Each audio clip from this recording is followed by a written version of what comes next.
Hello everyone. Class 10th UP board प्रश्नावली 3.1 दो चर वाले रैखिक समीकरण युग्म। पहला सवाल जो दिया गया है जो लगाना है, और हम लोग को मुख्य रूप से इसमें यही सीखना है कि जो ग्राफीय निरूपण होता है यानी ग्राफ पे कैसे प्रदर्शित किया जाता है, इसके बारे में आज आप लोगों को हम सिखाएंगे कि ग्राफ पे कैसे दिखाया जाता है। ठीक, तो फिलहाल में तो इसका जो क्वेश्चन है हम करा चुके हैं, लेकिन ग्राफ पे कराने के लिए इसको सिखाएंगे कि ग्राफ पे कैसे किया जाता है। तो आइए पहला क्वेश्चन देखा जाए। पहला क्वेश्चन बोला गया है कि आफताब अपनी पुत्री से कहता है। क्वेश्चन नंबर प्रश्नावली 3.1 का पहला क्वेश्चन ये बोला गया है कि आफताब अपनी पुत्री से कहता है 7 वर्ष पूर्व मैं तुमसे 7 गुनी आयु का था और अब से 3 वर्ष बाद मैं तुमसे 3 गुनी आयु का रह जाऊंगा। इस स्थिति को ही क्या करना है, बीजगणित एवं ग्राफीय रूपों में क्या करना है, व्यक्त करना है। तो सबसे पहले हम क्वेश्चन को हल करेंगे। उस क्वेश्चन से 4 पॉइंट ABCD निकालेंगे, फिर उसके बाद उसको हम ग्राफ पे प्रदर्शित करेंगे। तो सबसे पहले जो क्वेश्चन दिया गया उस क्वेश्चन को हम हल करते हैं। तो सबसे पहले जो बात कही गई, तो सबसे पहले हमें तो वर्तमान आयु पता नहीं, तो हम मानेंगे कि माना आफताब की वर्तमान आयु x वर्ष है। तो हम यहाँ पे लिखेंगे कि माना आफताब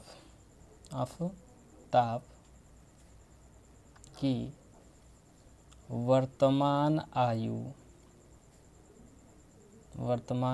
आयु x वर्ष है तथा पुत्री की भी, उसमें पुत्री उसकी जो है उसका भी नहीं पता है, तो हम उसकी भी वर्तमान आयु क्या कर लेते हैं, x वर्ष मान लेते हैं। वर्तमान आयु इसका x माने तो इसका हम कितना मान लेंगे, y वर्ष।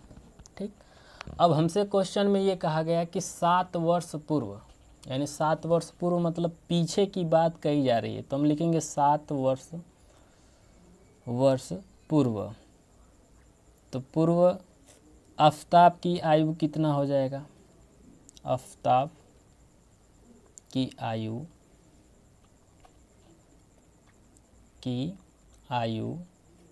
तो इस समय वर्तमान में x वर्ष है, तो 7 वर्ष अगर पीछे चलते तो माइनस कर देते हैं, -7 वर्ष हो जाएगा। और पुत्री की 7 वर्ष पुत्री की पूर्व में पुत्री की आयु क्या होगी, तो लिखेंगे पुत्री की आयु 7 वर्ष पूर्व। तो इस वर्तमान में y है, वर्तमान में कितना y, तो हम पूर्व में चलेंगे तो y -7 वर्ष कर देंगे। अब उसके बाद लिखेंगे यहाँ पे प्रश्नानुसार। तो x -7 लिखेंगे बराबर y -7। देखो ये जो है कि बड़ा है और ये उससे छोटा है, जो है कि इसको हम बराबर करेंगे तो इसमें जो है कि 7 से गुणा करेंगे तब जाके इक्वल होगा। तो लिखेंगे x -7 बराबर, गुणा करेंगे तो यहाँ पे 7y होगा और 7 में 7 का गुणा करेंगे तो 49 हो जाएगा।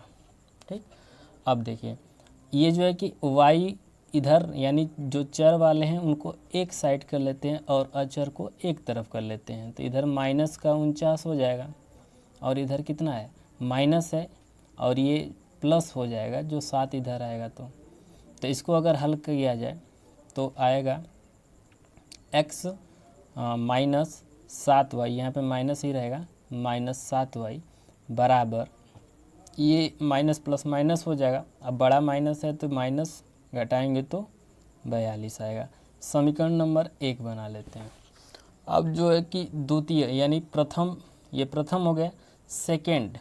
सेकेंड बात उन्होंने, मतलब उसमें सवाल में ये कहा गया है कि अब से 3 वर्ष बाद, मतलब बात की कह रहा है, तो हम कहेंगे कि 3 वर्ष बाद। ये फर्स्ट स्थिति थी और ये सेकेंड है, तो हम लिखेंगे 3 वर्ष बाद।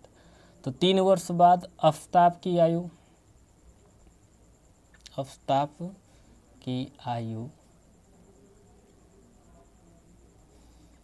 इस समय वर्तमान में x वर्ष है, तो 3 वर्ष बाद मतलब आगे की बात है, तो 3 वर्ष कितना है, प्लस कर देंगे, +3 हो जाएगा। और पुत्री की आयु, तो पुत्री की आयु जो है कि वर्तमान में वायु है, अरे वाई है, तो फिर उसके बाद हम कहेंगे कि y + 3 वर्ष हो जाएगा। इसको भी हल कर लेते हैं, तो x + 3 बराबर y + 3, इसको भी बराबर करेंगे, 3 से इसमें गुणा कर देंगे, बराबर होगा। तो x + 3 बराबर 3 का इसमें गुणा करेंगे तो 3y प्लस यहाँ पे 9 हो जाएगा। तो x प्लस इसको हम लाते हैं बराबर के इधर इस साइड, 3y बराबर ये कितना है 9, और ये प्लस का माइनस हो जाएगा, तो घटेगा तो आ जाएगा हमारा x + 3y, और ये माइनस है ना, सॉरी यहाँ पे प्लस था तो इधर आएगा तो माइनस में हो जाएगा, ये माइनस होगा, यहाँ पे भी माइनस हो जाएगा, और जो है कि बराबर 6। समीकरण नंबर 2 हो गया। अब ये समीकरण 1 और समीकरण 2 हमने निकाल लिया। अब इसी समीकरण से हमको जो है कि A B C D यानी एक समीकरण से 2-2 पॉइंट निकालेंगे। तो 2-2 पॉइंट देखिए, तो हम लिखेंगे सबसे पहले समीकरण 1 से,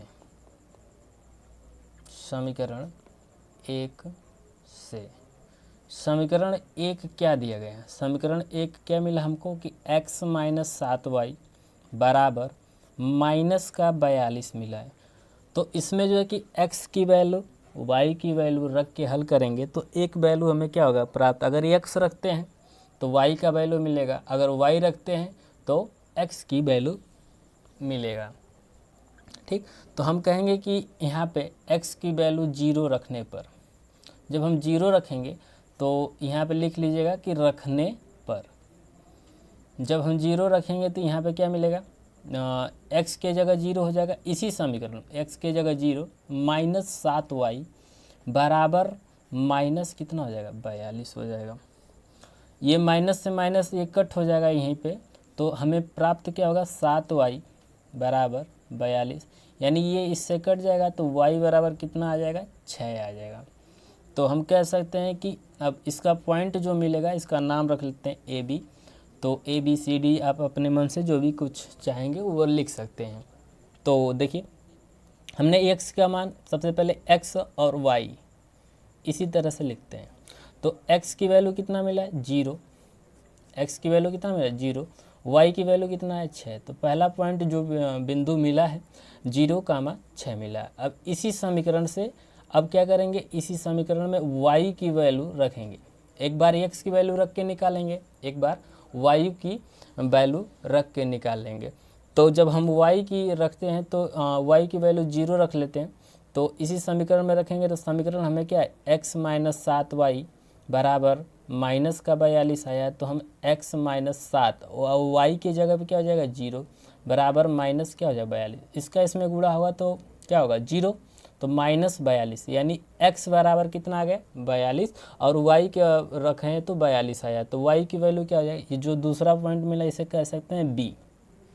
ठीक, तो y की वैल्यू तो पहले रखेंगे नहीं, पहले x रखते हैं, तो 42,0 ये हो गया। अब इसी तरह से 2 पॉइंट इससे निकल गया। अब जो है आगे समीकरण 2 से निकालेंगे, किससे निकालेंगे 2 पॉइंट और समीकरण 2 से निकाल लेते हैं।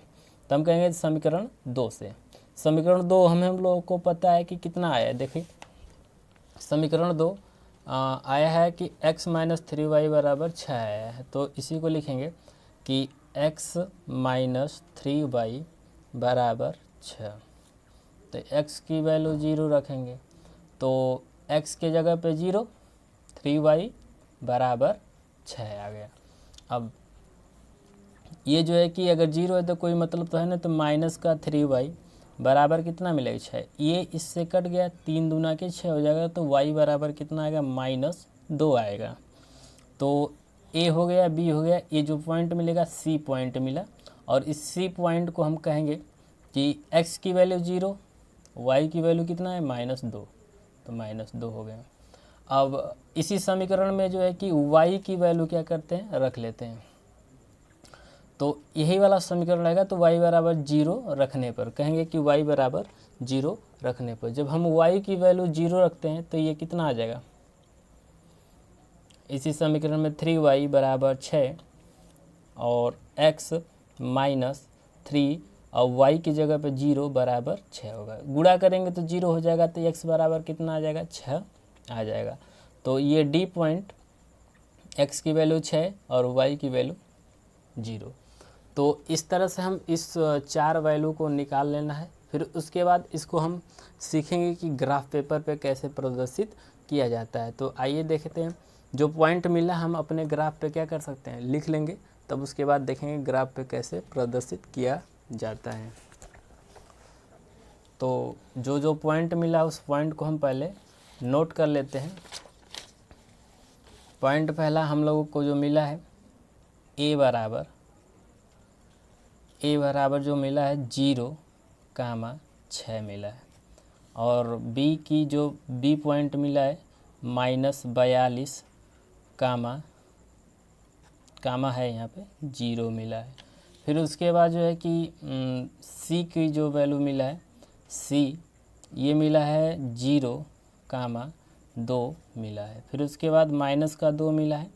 फिर उसके बाद डी जो पॉइंट मिला है, डी बिंदु 6,0 मिला है। अब देखिए इसको आता है ग्राफ पेपर पर निरूपण। तो एक रेखा खींचेंगे इस तरह से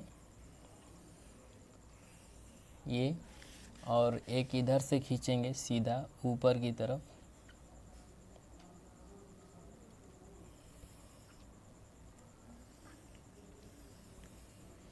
हो गया। अब जो है कि यहाँ पे ये पता है कि y अक्ष होता है, ये x अक्ष होता है। तो इसे हम बोलेंगे x डैश, y डैश हो गया। अब इस पे हम प्रदर्शित करते हैं बिंदुओं को। तो एक एक खाना, यानी ये मिला है 42 मिला है, 6 मिला है x की वैल्यू। तो इधर जो है कि हम एक एक खाना 10-10 का मान लेते हैं। तो ये 10, इसे हम मानेंगे 20, ये 30, ये 40। इधर चलेंगे तो -10, -20, -30, -40, -50। ठीक, -50 हो जाएगा। फिर उसके बाद नीचे भी माइनस, वाई पे भी माइनस मिला है। तो इसे भी हम दर्शा सकते हैं कि -10, -20, -30 हो गया। ठीक, इतना तक बहुत है। ऊपर जो है कि प्लस में चलते हैं तो प्लस का 10 हो जाएगा, 20, 30, 40, 50, इतना बहुत है। तो अब देखिए पहला पॉइंट ए जो मिला है, ये जो वैल्यू होता है x की वैल्यू होता है और ये y की वैल्यू होती है। ठीक, तो हमें जो है कि ये जो देखना है कि 0 कहाँ है। तो 0 यहीं पे स्थित होता है, यहाँ पे 0 है। ठीक, तो 0 के y पे जाना है। तो 0 से y पे जाएंगे तो 6 पॉइंट जाना है। कितना जाना है, 6। तो y पे देखो, यहाँ से गिनेंगे तो ये जो हल्का डार्क लाइन होती है 5 होता है। इससे ठीक ऊपर जाएंगे तो 6वें नंबर पे ये होता है। तो इसे हम कहेंगे, जो ये पॉइंट मिला है ए पॉइंट है, और इस पॉइंट का नाम क्या है, 0,6। ठीक, फिर उसी प्रकार अब जो है कि दूसरा बी का मिला है 42 एक्स पे। तो 42 माइनस का है तो एक्स पे जाएंगे तो देखो यहाँ पे 42 है, इस लाइन पे 41 यहाँ पे मिलेगा, 42 यहाँ पे मिलेगा। जो छोटी छोटी लाइन उनको गिनेंगे। तो ये जो पॉइंट मिला है, इस पॉइंट का नाम जो हम कहेंगे कि बी है, और इस बी का जो है -42,0 है। ठीक, अब इसको करते क्या है कि इन दोनों को एंचल रख के और लाइन को, जो बिंदु मिला है इसको हम क्या करते हैं, एक दूसरे से मिला देंगे। जब इसको हम मिलाएंगे तो इस प्रकार से मिलते हुए जाएंगे। ये जो रेखा इस तरह से मिलेगी। अब जो है कि इस समीकरण का जो भी नाम था, यहाँ पे हम क्या कर देंगे, लिख देंगे। तो समीकरण क्या था, x माइनस 7y बराबर का माइनस 42 था। ये हो गया। अब जो देखिए, अब क्या करना है कि जो दूसरे समीकरण से मिल रहा है उसको हम क्या करेंगे, प्रदर्शित करेंगे। तो जो पहला मिला है c, तो c क्या मिला कि x पे 0 y पे -2। तो x पे 0 यहीं पे है, y का भी माइनस का 0 y पे -2 जाना है।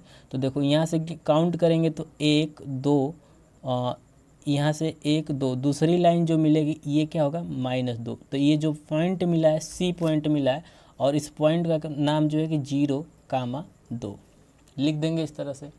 अब देखिए इसे थोड़ा डार्क कर लेंगे। फिर उसके बाद जो है कि आगे अगला जो मिला है डी जो मिला कि 6 किस पे है, तो x पे है। तो प्लस का है तो प्लस में चलेंगे, तो x पे 6 कहाँ पे मिलेगा, तो ये 5 है, हल्का जो डार्क लाइन है ये 5 है। 5 के आगे ठीक चलेंगे तो ये 6 है। जो 6वें नंबर पे है इसका नाम क्या है, डी पॉइंट है। इस डी पॉइंट का जो वैल्यू है कि कितना है, 6,0 है। ये हो गया। अब इसको हम क्या करते हैं, एंचल से रख के इन दोनों को मिला देंगे। जब मिला देते हैं तो इस तरह से एंचल रखेंगे और इसको यहाँ से ऐसे मिला के आगे तक रेखा खींच देंगे। तो जो ये वैल्यू है इस समीकरण का नाम दिखा देंगे इस पर। तो समीकरण क्या है, ये मिला था हम लोगों को कि x माइनस 3y बराबर 6। तो इसी तरह से हम लोग को क्या करना है, ग्राफ पे प्रदर्शित करना है। जो कि अगर समझ में नहीं आया हो तो दोबारा वीडियो को देखिएगा कि कैसे बनाया जा रहा है, कैसे क्या किया जा रहा है। फिर उसके बाद जो है कि अगला क्वेश्चन जो है कि आगे जो है कि अगले वीडियो में हम इसको हल करा देंगे। वीडियो में आपको मिलेगा, वहाँ पे भी जो क्वेश्चन नंबर दूसरा है उसको भी हम इसी तरह से बताएंगे ग्राफ पेपर पे कैसे प्रदर्शित किया जाता है। ठीक, थैंक्स फॉर वॉचिंग।